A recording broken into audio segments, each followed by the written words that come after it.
الأنبياء والمرسلين وعلى آله وصحبه أجمعين وبعد. أعوذ بالله من الشيطان الرجيم. بسم الله الرحمن الرحيم. قل أعوذ برب الناس ملك الناس إله الناس من شر الوسواس الخناس الذي يوسوس في صدور الناس من الجنة والناس. قال أيضا أعوذ بالله من الشيطان الرجيم. بسم الله الرحمن الرحيم. وكذلك جعلنا لكل نبي عدوا شياطين الإنس والجن يوحي بعضهم إلى بعض زخرف القول غرورا ولو شاء ربك ما فعلوه فذرهم وما يفترون. قال رسول الله صلى الله عليه وسلم الشيطان يجري من ابن آدم مجرى الدم أي كما قال رسول الله صلى الله عليه وسلم.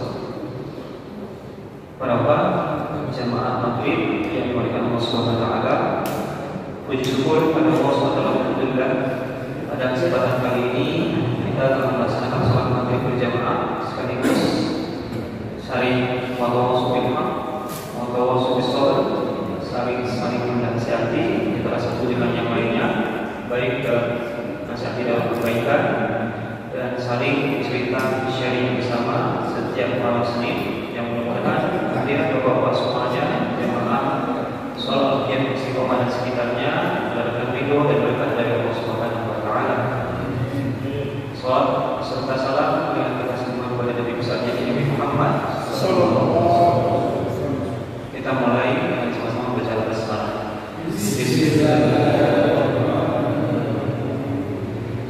Sebelumnya mohon maaf Bapak semuanya, saya baru nyampe tadi jam 4 sore kurang sedikit dikarenakan 3 hari dalam safar menjenguk ananda, 2 ananda yang sekaligus, satu ke Sentul dan satu lagi dari yang dikumpulkannya di satu, sehingga menjadilah nginep di hotel ya, menghibur kita satu ya.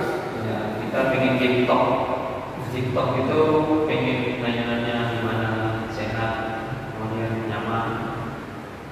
Alhamdulillah satu tumbang ya, bukan tumbang bahasanya. Satu nyaman, malah semangat mau ke juz 13 juz ya. Yang satu lagi yang cewek ya, agak sedikit kendala, doakan mudah-mudahan istiqomah ya. Kendalanya bukan karena siapa-siapa, karena circle dari rumah teman-temannya ya, dia punya teman dari rumah biasa dengan handphone ya, akhirnya di grup itu ada obrolan yang bagus terbiasa terbawa dari omongan-omongan kemudian sampai ke pondok, dibawa ke pondok, sehingga bahasanya anak saya itu jadi ustadz dibully, diomongin di belakang, kalau diingatin bercanda, jadi nggak ada seriusnya belajar. Sampai-sampai udah diingatin masih tetap begitu. Jadi kebawa dari rumah kebawa ke pondok, sehingga santrinya jumlahnya sedikit itu jadi nggak kondusif. Kondusifnya mana? Kondusif yang harusnya pondok tempat kebaikan jadi tempat apa namanya? Ajang membawa ketidakbaikan dari rumah ke pondok. Jadi terancam untuk yang kalau cari pondok lain yang bisa membuat saya bisa termotivasi nambah hafalan lagi, nambah bisa nulis Arab lagi yang mudah. Tapi pondoknya bagus pondoknya. Tapi itu tadi saya sarankan untuk bertahan dulu sampai 1 tahun ini sampai bulan Juni, sehingga nanti kalau tidak bisa bertahan ya paksa mencari pondok lagi. Di samping satu jauh ya dari dia perjuangan. Kalau bahasa kan dulu nggak nyambung memang kalau seorang guru untuk dimulai anak sampai jauh-jauh, duit banyak apa namanya, income ya nggak nyambung kadang-kadang dalam matematika manusia. Tapi mudah-mudahan sekali lagi doakan anak di sekolah bisa anak-anak semuanya menjadi anak yang baik ya, bisa bersama manfaat terus sampai anak-anak meninggal. Itu sekilas sedikit ya, jadi tidak bisa bersama bapak sampai hari ini baru bisa kemana lagi. Bapak semuanya,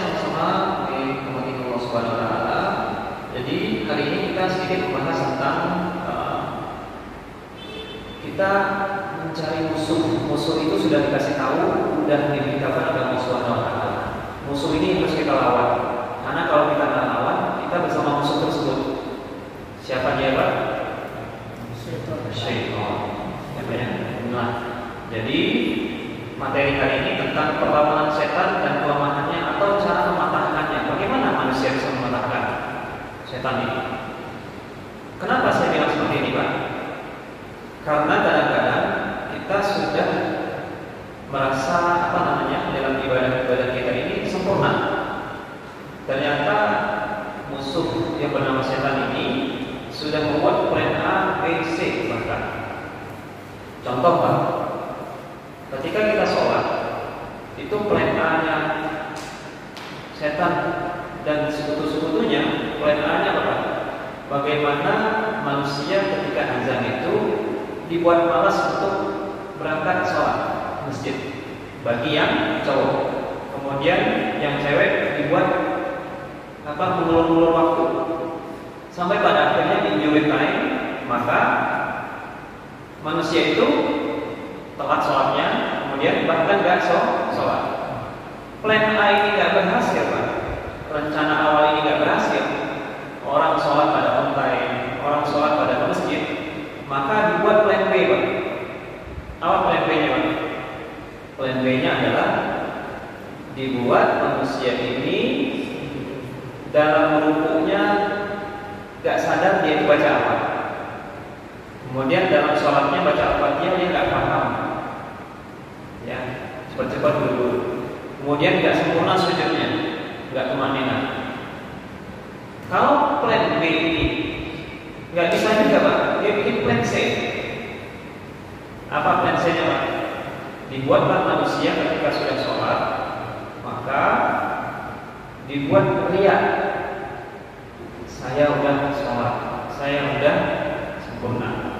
Bahkan diiming-imingin dunia itu ketika sholat mau buat ingatan pikiran-pikiran dunia, duniawi.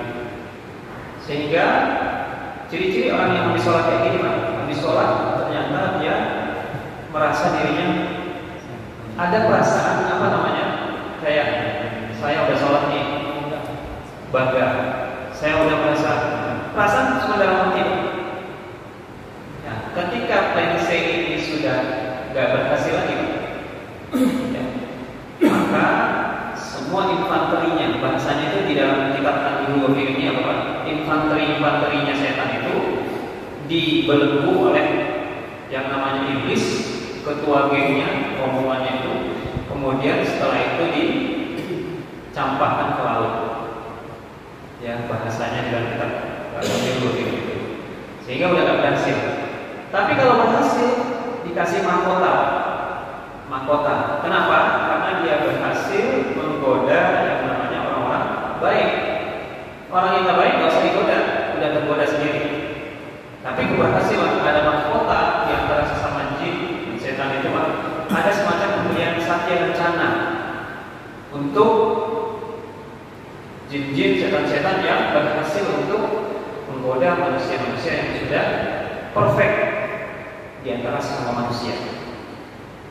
Ya, karenanya Al-Faqih dalam kitab ini, Pak, dikatakan meriwayatkan dengan sanadnya dari Sofiyah binti Yaksir, Rasulullah SAW bersabda, "Asyaiton yajri min ibni Adam majrid dam."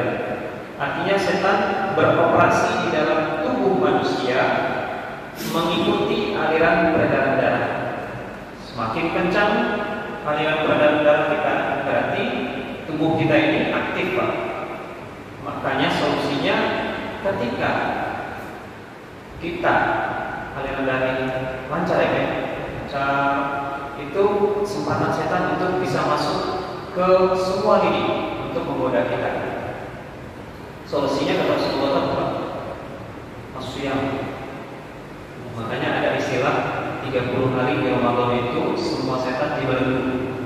Karena apa? Nggak bisa jalan, Pak, di aliran darah. Karena mampet. Orang puasa kan aliran darah itu agak sedikit melambat. Jadi nggak bisa masuk. Boro-boro kalau aliran darah melambat itu syahwat lagi nggak ada, ingin melakukan apa-apa juga nggak nafsu, nggak semangat.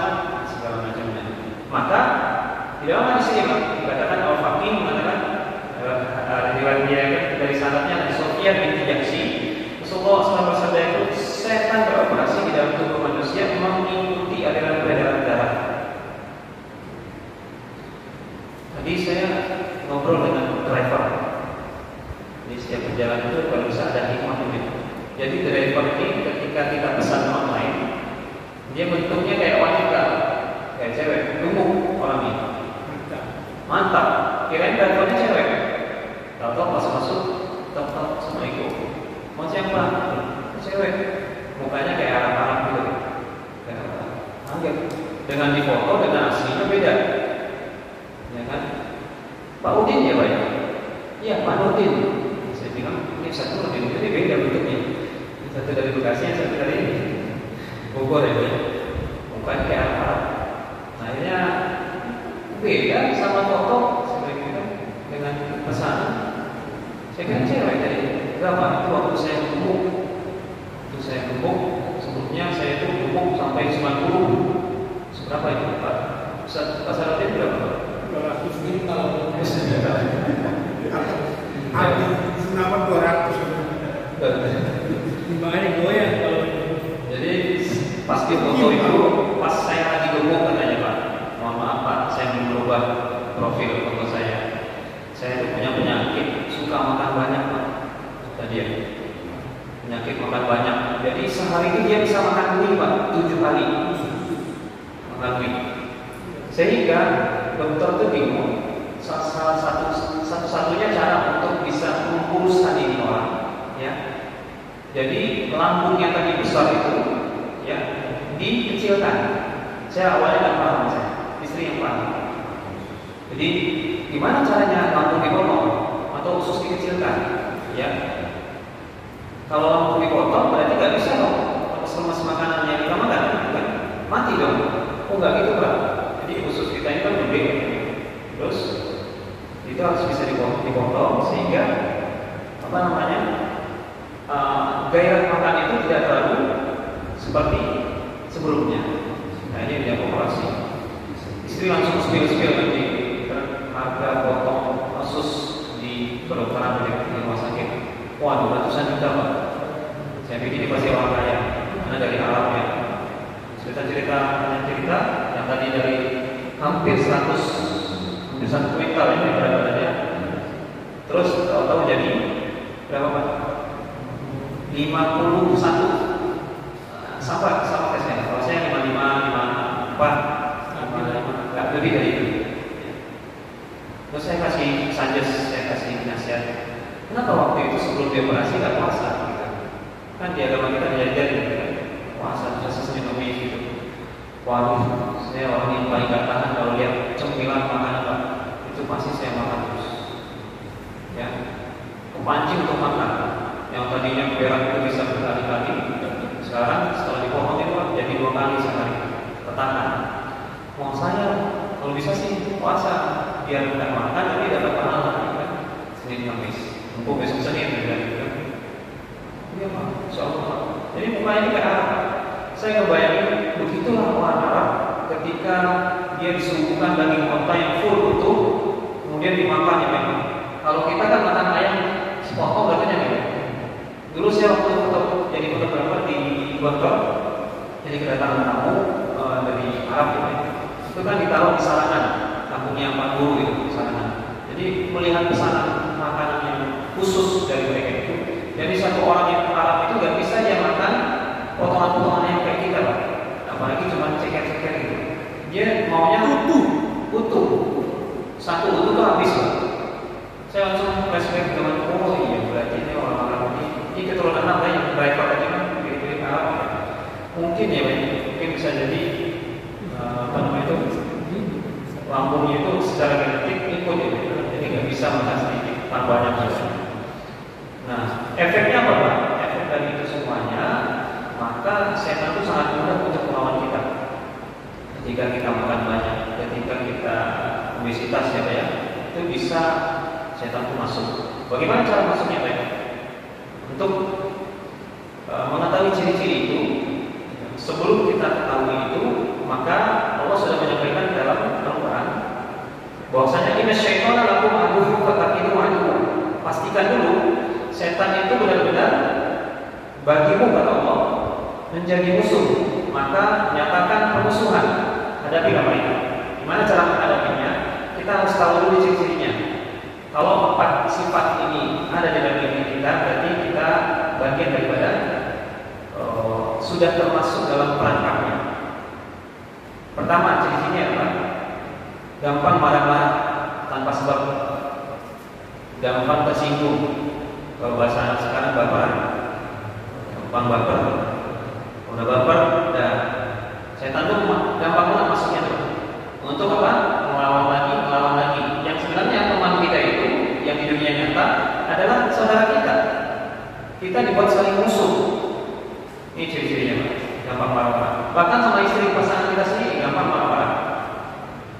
Ya, Pak ya. Gak usah sama orang, sama pasangan kita, sama anak kita. Dikit-dikit marah, Pak. Marah-marah. Anak kita gak soleh aja dikit dihajar. Padahal kita belum tentu soleh dengan cara-cara yang tidak arif. Yang kedua, tidak mampu mengendalikan nafsu. Ya, ketika ada dipancing untuk melakukan keburukan, tidak bisa melakukan atau mengendalikan hawa nafsu, sehingga kita seperti seorang bayi yang kalau diberikan puting susu ibunya, maka dia akan kenyang terus. Kalau nggak diberhentiin, maka dia akan nggak berhenti. Tapi kalau diberhentiin paksa, dia akan tersapi sendirinya, terpisah dengan ibunya sendiri. Dalam jangka berapa tahun? 2 tahun. Jadi nafsu itu katifri, an-nafsu katifri, intuh minum syabba'a birrodoh. Nafsu itu seperti seorang bayi, seorang anak. Kalau kamu meremehkan nafsu itu, maka kamu akan menyesal ketika dia tidak bisa dikendalikan. Seperti apa tadi Pak? Seperti seorang bayi yang seorang ibu nggak bisa melepasannya, nyomong terus 24 jam, ribuan, 2 hari, kali 3 hari, nggak berhenti, sehingga ibunya ini nggak bisa aktivitas. Sehingga Pak, diikuti terus nafsu si bayi, nggak ada habisnya. Maka kalau nggak diputus, kalau nggak diberhenti, maka seperti itulah bayangan nafsu. Ulama mengatakan seperti itu gambarnya. Jadi kita yang bisa mengendalikan sendiri Pak, nafsu itu. Dikasih akal, pikiran, dan hati. Ciri yang ketiga Pak, ini ada tiga. Ciri yang ketiga, ciri-ciri kita sudah dikuasai oleh setan. Selain yang dua tadi, gampang marah-marah, tidak bisa mengendalikan hawa nafsu, suka boros, suka membelanjakan kata tidak pada tempatnya. Antara dua Pak, suka membelanjakan harta ini bisa jadi dibelanjakan bukan untuk keperluan orang lain, tapi diperlukan untuk memuaskan hawa nafsu saja. Atau yang kedua, nabung. Saya sama istri itu kadang-kadang berbeda pendapat. Saya masih duniawi serius. Jadi kalau prinsip istri saya itu ada duit hari ini, maksimalkan untuk keluarga. Habis ya habis dah. Nanti udah pesan belakangan. Kalau udah habis sudah pesan belakangan. Kalau saya masih mikir nabung, gitu ya, prinsip kita. Tapi kadang-kadang ternyata salah juga Pak. Karena pernah saya coba. Saya kan orangnya suka teliti ya, dicoba, main-main kayak apa? Dicoba gitu. Nah pernah coba nabung. Kalau habis juga Pak. Yang tadinya kita pengen nabung itu untuk sekolah anak, ini Pak, untuk antisipasi kalau ada sakit dadakan begini, kan gitu Pak, pikiran kita Pak ya, Bapak. Nabung begini lagi untuk apa lagi Pak? Sifatnya sedentil biaya untuk orang tua yang suatu saat atau adik. Akhirnya habis buat apa saja Pak? Kadang-kadang buat dipinjam orang, kadang-kadang buat ada sakit anak dadakan untuk harus tidak ke BPJS, kan gitu Pak. Tahu-tahu beli obat di mana Pak? Di orang Cina, ya kan ya? Biasanya apotek-apotek racikan itu di POP. Tuh, waktu masih masa uji coba Pak. Terus dicoba lagi, saya pengen penasaran nih, apa maksud istri saya? Jadi istri saya ini masih kayak Pak Denny modelnya. Jadi kalau ada rezeki itu ya udah matiin, nggak ada ya udah. Bukan berarti dihabisin, maksudnya dihabis langsung gitu ya, enggak. Jadi ya semaksimal mungkin untuk ya keluarga, kerabat, dan seterusnya. Nah akhirnya coba. Benar. Semakin kita berikrar dengan kerabat-kerabat, khususnya juga, jadi kita ngisi anak, istri, ikhlas memberikannya nasi, beli makan, beli lauk gitu ya, itu baik. Tahu ada nggak sadar kita diri, ada aja yang menurut logika. Sekali lagi kalau saya ngobrol dengan Pak Guru itu, seorang guru itu nggak mungkin bisa banyak ya rezekinya bayang gitu ya. Tapi setelah pakai prinsip itu seperti itu. Nah akhirnya apa Pak? Kita sekarang ini bersyukur banget. Saya teringat dari cerita, saya lupa orangnya kan. Ini ulama yang tidak jarang diketahui orang, tapi bukan dibilang ulama, bukan ulama. Tapi dia cuma ngamalin satu ilmu, yang ilmu ini diterapkan kepada dirinya dan teman-temannya. Singkat cerita gini Pak. Nanti biasanya kalau ada kematian pasti saya bawa cerita ini. Cuman Bapak tidak lupa. Jadi ceritanya, jadi ada orang yang tajir kaya dia bingung nih, mau bikin apa nih? Ya, dipakai foya-foya habis juga aja, dibeli barang nanti kena pajak dan seterusnya. Ya, dibangun ini segala macam hanya untuk pribadi. Sementara kita cuma bawa diri, seorang diri dan istri, anak. Seberapa sih rumah dipakai untuk itu? Akhirnya apa Pak? Seorang ini bilang, yuk kumpulkan 8 orang lagi. Siapa-siapanya teman-teman yang bisa diajak untuk bisa berfungsi. Masih kurang satu lagi, targetnya 10. Target 10. Akhirnya dia bersepakat untuk apa Pak? Untuk 9 orang ini mengumpulkan dana untuk membangun kampungnya dia di wilayah Mesir. Ya, yang kalau nanti akan menjadi kampung itu penuh dengan rumah sakit, pendidikan, dan segala macam. Setelah itu akhirnya dia bingung nih, hanya 9 orang, kurang satu lagi nih. Si orang yang bilang tadi, ya, bilang udah libatkan saja Allah. Bahasanya itu libatkan saja Allah untuk membangun ini. Ya, libatkan Allah itu maksudnya apa Pak? Dari hasil usaha ini, kemudian yuk nanti dari usaha ini 10%-nya dipakai untuk membangun pendidikan, membangun jalan, membangun kampung, membangun rumah sakit, klinik-klinik kecil. Lama-lama semakin meningkat Pak bisnis ini, semakin meningkat. Dari 10% diangkat menjadi 20%, dari 20% diangkat menjadi 50% untuk diserahkan ke orang banyak. Lama-lama Pak, yang 9 orang ini udah ngalalin, dia jadi karyawannya, Allah ownernya. Apa maksudnya Pak? Ya, Allah menjadi ownernya, pemilik daripada semua harta itu. Jadi dia nggak mikirin lagi 10-20% sampai 50%, tapi semuanya dia karyawannya, dia cuma menjalankan saja. Semua hasilnya itu digunakan untuk mengembangkan pendidikan, kesehatan, kemudian perbaikan jalanan. Sampai-sampai Pak, di ending ceritanya itu, ya, dia ini tahu-tahu meninggal dunia. Orang nggak tahu, orang ini nggak viral, ya, nggak viral orang ini. Ketika meninggal dunia, semua orang berduyun-duyun ke dia untuk mengantarkan jenazahnya. Tapi nggak sempat viral. Dia bukan ustaz, dia bukan kiai, bukan ulama juga, nggak viral. Belakangan ini baru viralnya. Sehingga kampungnya sudah terbangun dengan baik. Ketika ditanya, kenapa kamu melayan? Kenapa kamu melayan? Tanya satu-satu orang karena dari beliaulah, ya, kampung kami ada air, ada sumur, sehingga kami yang tadinya nggak bisa minum, kemudian kekeringan, sekarang punya air. Dari air itu tanaman kami bisa bercocok tanam, ya, kami bisa bercocok tanam dengan baik.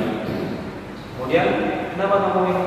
Saya di sekolah gratis karena dia memberikan sekolah di sini, semua sekolahnya gratis, gurunya juga dibiayai dengan gaji yang tinggi. Nah ini Pak, maksudnya membelanjakan harta pada Allah. Qadar Allah di wilayah kita ini sudah ada Pak wadahnya. Saya ingat waktu pendirian GAI ini, beliau belum tahu asal muasal yang itu. Seingat saya, Pak. Jadi kita waktu itu mendirikan itu sudah berprinsip gimana caranya Yayasan Amnesty Bawah ini ketika kita menyumbang 10% semuanya harus habis 0. Tidak boleh yang namanya rapat musyawarah pembagian itu air minumnya ambil dari apa namanya Pak? Dari sumbangan yang diseser sama Pak Dani yang kadang Pak Anjar Pak Guru itu ya, share-share itu nggak boleh. Jadi makan kalau rapat itu makan kumpul itu kadang-kadang rumah Pak Martoni, kadang-kadang rumah Pak Guru, kadang-kadang rumahnya Pak Dania, kadang-kadang di musola ini ada makan bodo amat. Yang penting lambat tahun Pak, yang awalnya sedikit ini tahu-tahu banyak. Karena prinsipnya apa tadi Pak? Dari orang kita salurkan secara amanah dan istiqomah kontinu, terus 0, tepat sasaran. Dan anehnya semua orang yang kita kenal dan tidak kita kenal semuanya itu berduyun-duyun untuk apa namanya? Apa Pak? Menyumbang. Ada yang 50, ada yang 100, ada yang 200, ada yang berusaha dan seterusnya. Dan orang-orang yang menyumbang ini merasakan dapat keberkahan semua. Walaupun sedikit-sedikit ada keberkahan, karena dari harta gaji-gajinya mereka ini semuanya ngalir kepada orang-orang yang tidak mampu. Memang semuanya saya yakin Pak Insya Allah kalau ini jalannya terus, apalagi list-list yang kita akan pesan, list AC selesai. Insya Allah ini namanya membelanjakan harta di jalan Allah. Insya Allah. Baru ini terjadi apa Pak? Jalan di PTN, ya, dari PT Lestri ya, PTN. Jadi Insya Allah berkah Pak buat yang masih. Amin. Nanti lama-lama di sampingnya gedung Serbaguna RT, tahu-tahu Pak Yaman habis umroh ini dijual tanahnya buat dia. Jadilah pondok tahfiz orang-orang yang Al-Quran semua di sana digodok, kehidupannya menjadi membersama Al-Quran. Ya, ya. Insya Allah tidak ada ruginya Pak. Insya Allah. Lanjut ya. Terus yang keempat ciri-ciri orang yang terkena godaan setan ya Pak ya. Selain marah-marah, tidak menggunakan hawa nafsu, kemudian memboroskan hartanya, membelanjakan harta, ya selain bukan pada Allah gitu ya. Ada lagi yang keempat adalah kekurang kemampuan untuk membedakan antara kawan dan lawan. Nah, Allah kan sudah balas nih Pak, sudah menyatakan dalam Al-Quran, sungguhnya setan itu adalah musuh yang nyata bagi kalian. Walaupun tak nampak. Sekali lagi Allah menyatakan dalam Al-Quran di ayat-ayat yang banyak, sesungguhnya setan itu adalah musuh yang nyata bagi kalian. Berarti Pak, tetangga kita adalah bukan musuh kita. Berarti orang yang nggak sholat di masjid ini bukan musuh kita. Ya Pak ya? Bukan. Berarti saudara-saudara kita yang sekarang terpisah karena silaturahmi terputus bukan musuh kita. Paham ya maksudnya Pak ya? Musuh kita yang nyata adalah siapa? Setan. Walaupun dia tak nampak. Nah, Bapak yang sama-sama saya percaya Allah Subhanahu Wa Taala. Bagaimana caranya Pak untuk menghilangkan ciri-ciri yang empat ini? Berarti lawannya adalah pertama menghadapi suka marah-marah, bertahan. Untuk sabar, bertahan itu berarti sabar. Terus sembari menimba ilmu lewat kajian-kajian kayak gini Pak. Lewat kajian-kajian ini melembutkan hati kita. Karena antara kita satu dengan yang lain saling menasehati. Yang kedua, untuk tidak bisa mengendalikan hawa nafsu, maka caranya apa? Dengan belajar melatih diri untuk mengangkat nafsu. Mulai dari makan sedikit, ya, tidur sedikit, bertahan untuk bisa berjuang untuk dalam kebaikan. Melatih terus, karena kalau kita nggak latih, maka kita akan mengikuti hawa nafsu terus. Yang ketiga, mulai sekarang yang tadinya boros-boroskan harta, ya, mulai mencari titik-titik. Bapak-bapak pernah nggak sekali buka ini, kalau Bapak mencet misalnya peduli di wilayah Maluku, peduli untuk bangun sumur, pernah nggak Pak? Nah, atau udah tahu-tahu nomor Bapak dikirimin WhatsApp dari A, B, C, D, yayasan ini itu segala macam, pernah Pak? Nah, kalau ada Pak, ya, niatkan Pak, walaupun 10.000 Bapak transfer, niatkan Pak. Allah tuh nggak tahu Pak, bukan nggak tahu, kita tuh nggak tahu Allah tuh mau ngasih bagaimana caranya, lewat apa. Kadang-kadang dari 10.000 itulah kita tulus ikhlas, Allah kasih berlipat ganda. Ya Pak ya. Makanya jangan sampai apa ya, sering di WA sama apa bahasa kita ya, jangan suudzon. Ya, kita kadang-kadang suudzon kan. Suudzonnya apa sih? Yayasan apa sih? Atau merasa, oh ya, saya sudah beramal di yayasan ini. Nah, kalau bulan begitu, sampaikan dengan kata-kata yang baik. Sehingga apa Pak?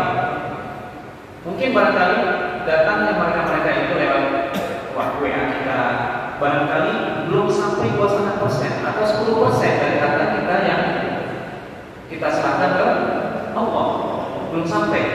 Makanya banyak orang yang datang kita. Nah ini Pak. Nah kadang-kadang asyaitonu ya'idukumul faqra. Sungguhnya setan itu menjanjikan atau membisik-bisikkan, jangan nanti kamu jatuh miskin, jangan kamu nanti fakir. Dia ya, membisik-bisikkan terus. Tugas dia hanya membisik-bisikkan doang. Yang ACC kita, kalau kita ACC kan selesai. Yang bisik-bisik ini dapat apa? Mahkota dari bosnya. Nah, sekarang kita pintar Pak, semuanya kita musik itu nafsi kita kok. Biar sama-sama yuk kita belajar semuanya dari sharing ini, penting banget. Terus ada 3 golongan yang setan ini tahu sifat-sifat tabiatnya. Ini diambil dari kisah Wahab bin Munabih. Nabi Yahya ketika bertemu iblis beserta bertanya kepada mengenai sifat dan tabiat manusia. Jawabnya apa? Kata si iblis kepada Nabi Yahya, setengahnya ada yang sulit atau tidak dapat dirayu. Ini yang pertama golongannya, karena maksud terpelihara. Siapa dia? Yaitu golongan Nabi Rasulullah. Dan kami tidak dapat berbuat banyak terhadap golongan ini. Ini golongan pertama yang tidak bisa digoda oleh setan. Yang kedua, setengahnya sudah berada di wilayah kekuasaan kami. Tidak bedanya seperti bola dipermainkan anak-anak, dan tidak banyak menyulitkan kami karena nafsunya cukup besar dan cukup kuat untuk kami sesatkan. Ini golongan kedua yang berada di wilayah kekuasaan setan. Yang ketiga, setengahnya menjadi lawan perang kami. Kadang-kadang ringan, kadang-kadang berat. Pada awal mulanya upaya rayuan kami mendekati berhasil, lalu digagalkan dengan apa Pak? Dengan istighfarnya kita.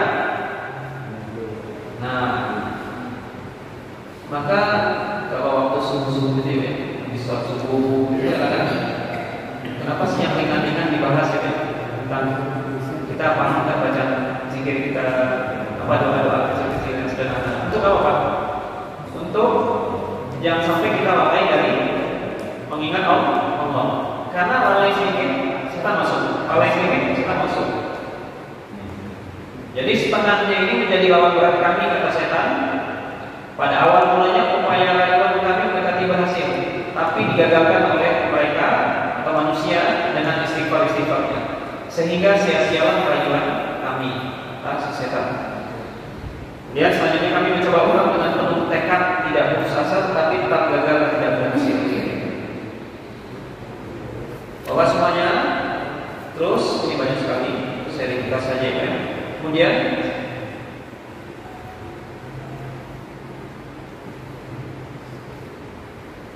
janji setan atau iblis kepada manusia adalah lakukan dalam siratal mustaqim, summa la'atiyannahum min bayni aydihim wa min khalfihim wa 'an aymanihim wa 'an shama'ilihim wa la tajidu aktsarahum syakirin. Pernyataan iblis Aku akan merintangi setiap manusia masuk Islam dengan jalan membuatkan sarang keraguan. Cuma membuat sarang keraguan, manusia sudah bisa lalai. Jadi tidak repot-repot, cuma membuat sarang keraguan terhadap janji-janji akhirat. Rasa cinta harta dunia terus-menerus dipromosikan sehingga mereka puas dengannya dan merasa tentram hidup di dunia. Setiap mereka taat beribadah pasti tidak lepas dari gangguanku, dan di bidang maksiat aku selalu mendorongnya sampai akhirnya tiada yang pandai mensyukuri nikmat pemberianmu ya Allah. Jadi ini tekadnya setan ya. Jadi dia membuat sarang keraguan kepada seluruh manusia tentang janji-janji Allah terhadap manusia tentang akhirat. Ada surga, ada ancaman berupa neraka, ada kebaikan bagi yang beramal soleh nanti akan berbuat surga. Janji-janji seperti ini Pak dibuat ragu-ragu kepada dada-dada manusia oleh setan. Kadang-kadang kita nggak ragu, jadi ragu gitu. Kadang-kadang kita udah nggak percaya lagi. Oh benar ya, apa iya ya? Akhirnya kita tidak lagi istiqomah. Ya, kadang-kadang kita sholat dibuat ragu nih Pak. Sekarang ada bahasa gini Pak, yang sholat aja di masjid gibah. Ada bahasa gini Pak. Kalau secara logika ini sebenarnya bisikan setan Pak. Ya, saya ketawa kadang-kadang.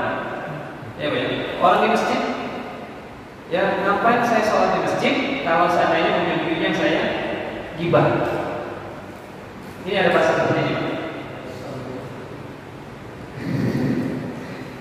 Kadang orang yang sadar, iya ya. Nah, kalau udah mau iya ya, kita nggak yakin sama sholat kita ini. Setan mulai masuk nih. Akhirnya mulai terpengaruh. Akhirnya nggak sholat di masjid. Kena itu Pak. Hati Pak. Ya, lebih baik nggak sholat hatinya bersih daripada sholat hatinya kotor. Pernah dengar kata-kata ini Pak? Hati-hati Pak. Ini sarang keraguan yang diciptakan oleh setan sehingga kita yang tadinya taat goyang.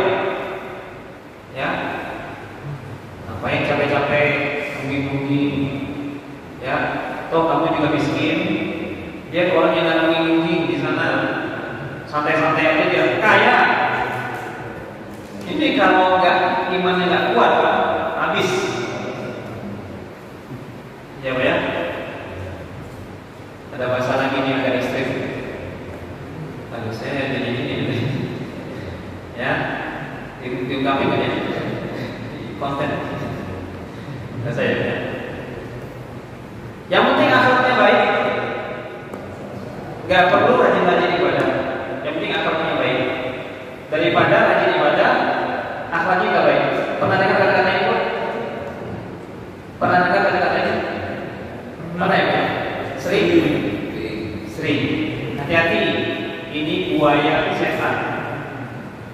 Hati-hati. Ada cerita diri saya. Ada ya Pak? Saya belum mau sholat karena saya masih kotor. Ya, Saya belum mau sholat karena hati saya masih kotor. Hati-hati, buaya setan. Sampai kapan bersihnya? Gak tahu. Sampai mati. Mati baru. Iya. Baik apa?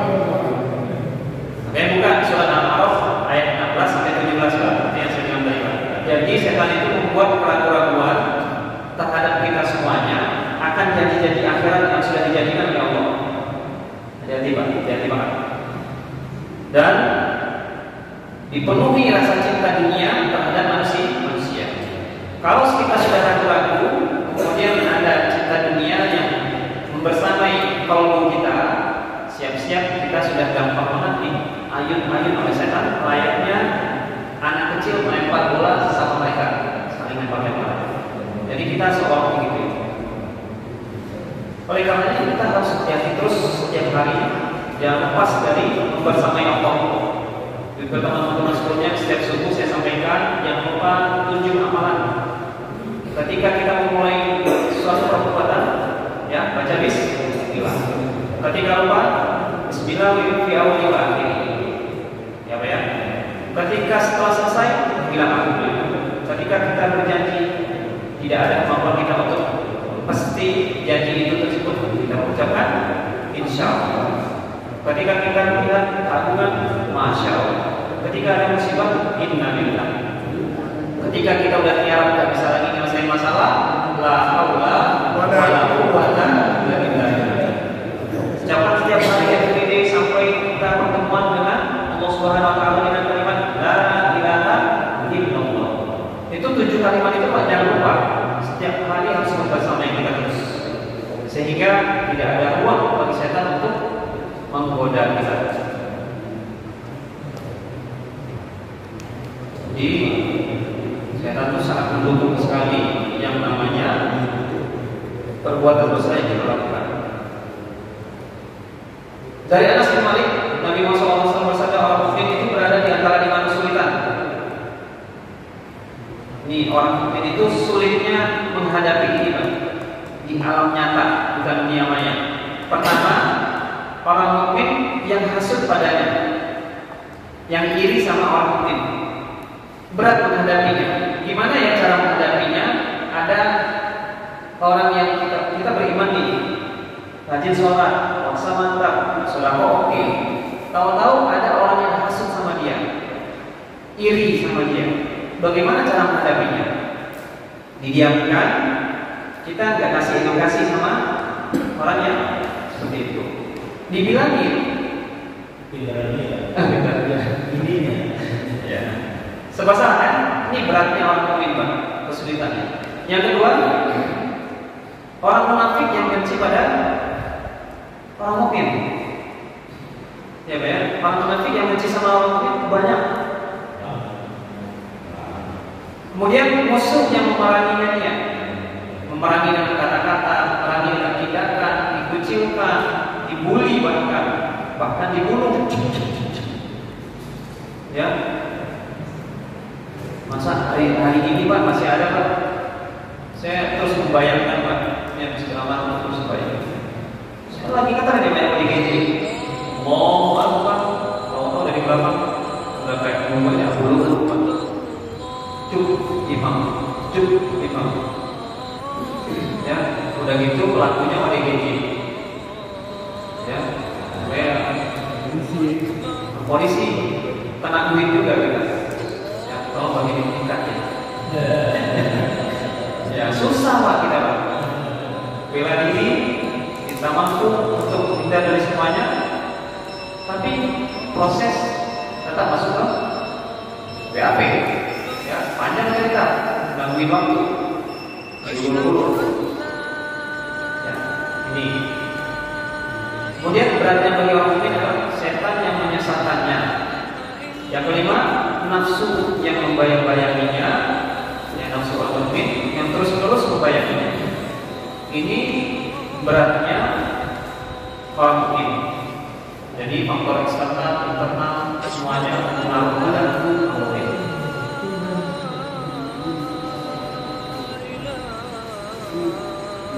Bapak semuanya menghadap Allah Subhanahu wa taala. Kemudian Shalih meriwayatkan dengan sanadnya dari Abu Rahman Ziyad, katanya Nabi Musa pernah datang iblis bersongkok aneka warna. Ketika ditanya siapa kau, kenapa datang kemari? Jawabnya aku iblis. Mengucapkan selamat atas diangkatnya Musa pada kedudukan yang tinggi, yang akan menjadi nabi dan rasul ya. Lalu songkok itu apa gunanya kata Nabi Musa? Jawabnya untuk mengelabui hati anak Adam. Coba ceritakan, bagaimana kamu mengelabui hati anak Adam? Dosa apa yang berbuat manusia dan kau dapat menguasainya? Jawabnya saat manusia ujub, bangga dan berperasaan banyak amalnya serta lupa dosanya. Disitulah aku berkuasa penuh atas dirinya. Saya ulangi lagi ya. Kata si iblis, aku akan dapat menguasai manusia ketika apa?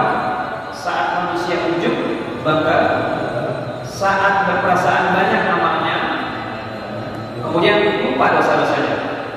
Ini sangat gampang sekali ya dikuasai oleh setan. Jadi nanti saya share di grup PKM beberapa yang sudah saya tulis.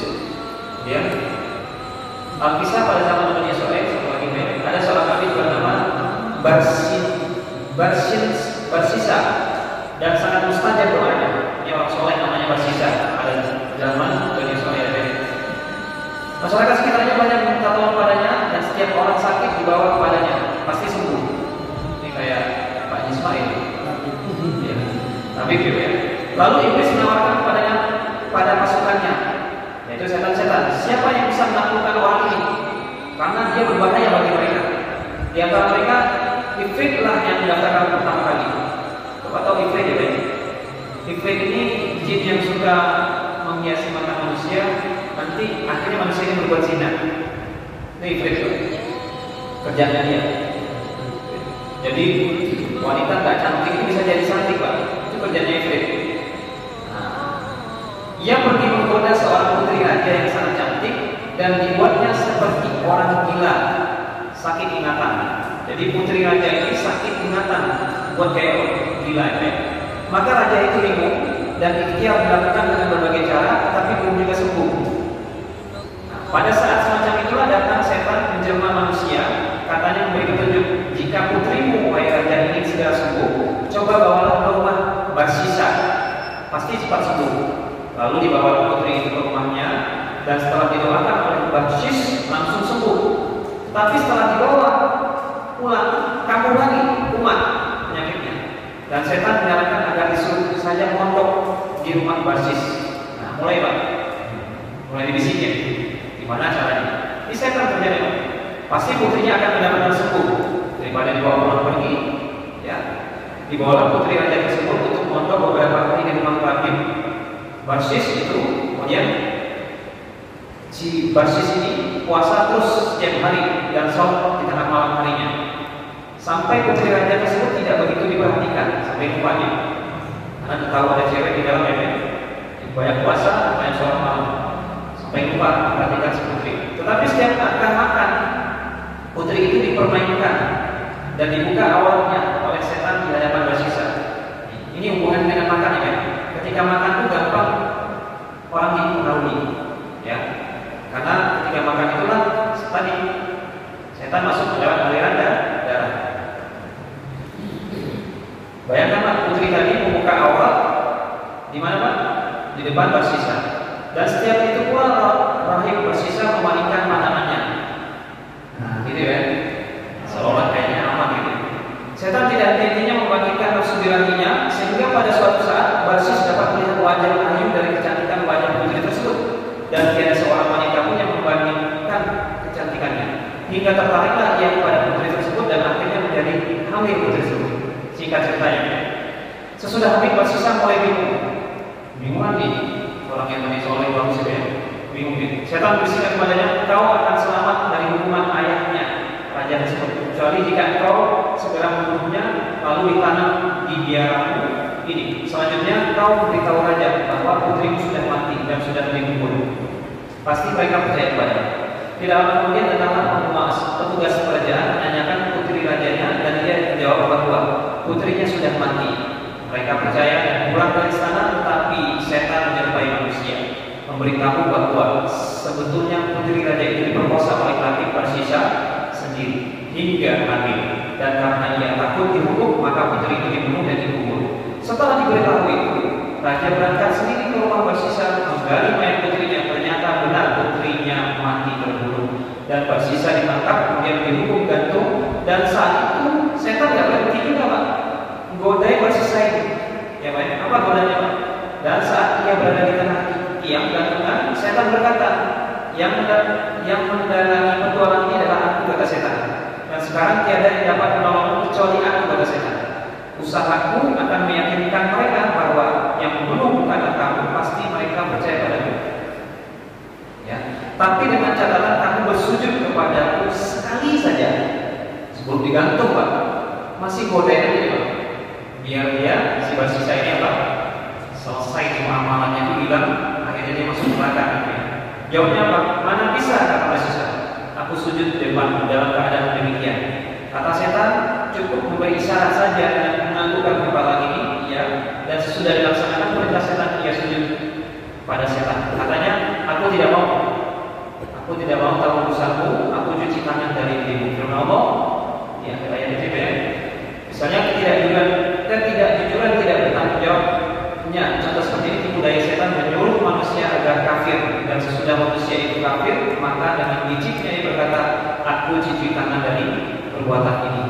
Ini surat Al-Ahzab ayat 16 sampai 17. Segitunya Pak, Basisa yang tadinya soleh menjadi habis semua amalnya sampai di akhir ayat dia tidak soleh. Ya, segitunya Pak. Ngeri ya, ngeri banget. Jadi yang aman-aman aja Pak. Kita udah rajin sholat, puasa segala macam. Ya, terus merasa aman dari godaan setan, tidak. Antisipasi. Kita terus beristighfar di hadapan Allah Subhanahu wa taala agar semua godaan-godaan ini tidak tersambar kepada kita semuanya, sehingga kita bisa menutupi kekurangan kita semuanya dengan apa tadi Pak? 7 kalimat yang saya sampaikan sejak subuh kadang-kadang ya. Mudah-mudahan kita bisa terjaga dari godaan setan, karena sesungguhnya setan adalah musuh yang nyata bagi manusia. Karena sudah masuk bisa ada pertanyaan. Tadi yang kita sampaikan tadi, orang yang tidak mau sholat karena saya masih kotor dan sebagainya, itu yang pertama tadi. Sekarang pertanyaan kedua, ada orang di sekitar kita bahwa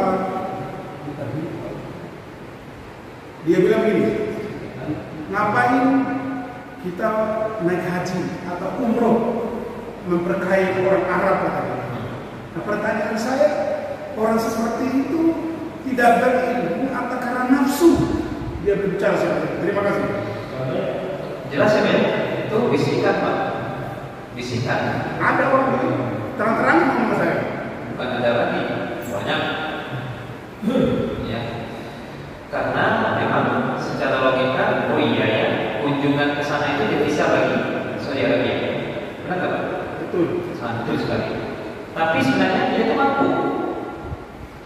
Bapak sering dengar ya, kalau ada seorang nenek-nenek yang niat untuk umroh, nabung sehari 10.000, 10 tahun, selesai umroh. Ya Pak ya, berarti orang yang ngomong tadi cuma membisikkan kepada kita agar kita tidak ibadah umroh atau haji. Solusinya Pak, gimana caranya? Kita nggak perlu bahas seperti itu, karena buat permusuhan antara kita dengan dia. Ingat musuh kita siapa tadi Pak? Setan. Itu yang satu. Yang kedua, ketika ada omongan seperti itu kepada kita, berarti kita mulai introspeksi diri. Kita udah berkali-kali haji, udah berkali-kali umroh. Yuk bagi kepada sahabat. Kalau yang sering-sering haji dan umroh, mau ngapain lagi sih? Kecuali ini bapak-bapak semuanya mutawif, orang yang nemenin orang haji, entah haji punya travel. Itu nggak apa-apa, kayak Ustaz Dodi kan tiap tahun haji itu berangkat. Dia mau gimana ya? Mau ngangkat apa itu? Mau nggak berhenti? Tugasnya dia, gitu kan? Atau umroh sama gitu. Bisa. Jadi solusinya kalau kita yang punya duit terus berhaji umroh berkali-kali, gitu kan?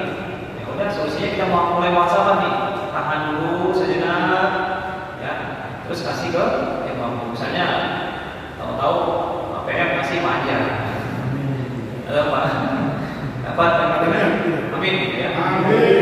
Ini bagian ini tolong masukin shot biar punya pelayanan ustazah doanya. Jadi tahu-tahu yang saya share kemarin di DKM, Pak Pelayan udah daftar dapat gitu ya. Khusus untuk overflow. Selesai ya? Banyak. Udah laporan kemarin. Order. Di sini banyak akhirnya yang bayar. Insya Allah bisa lah.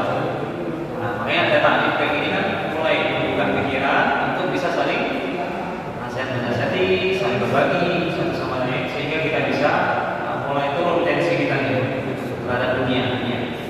Ya Pak ya, itu Pak.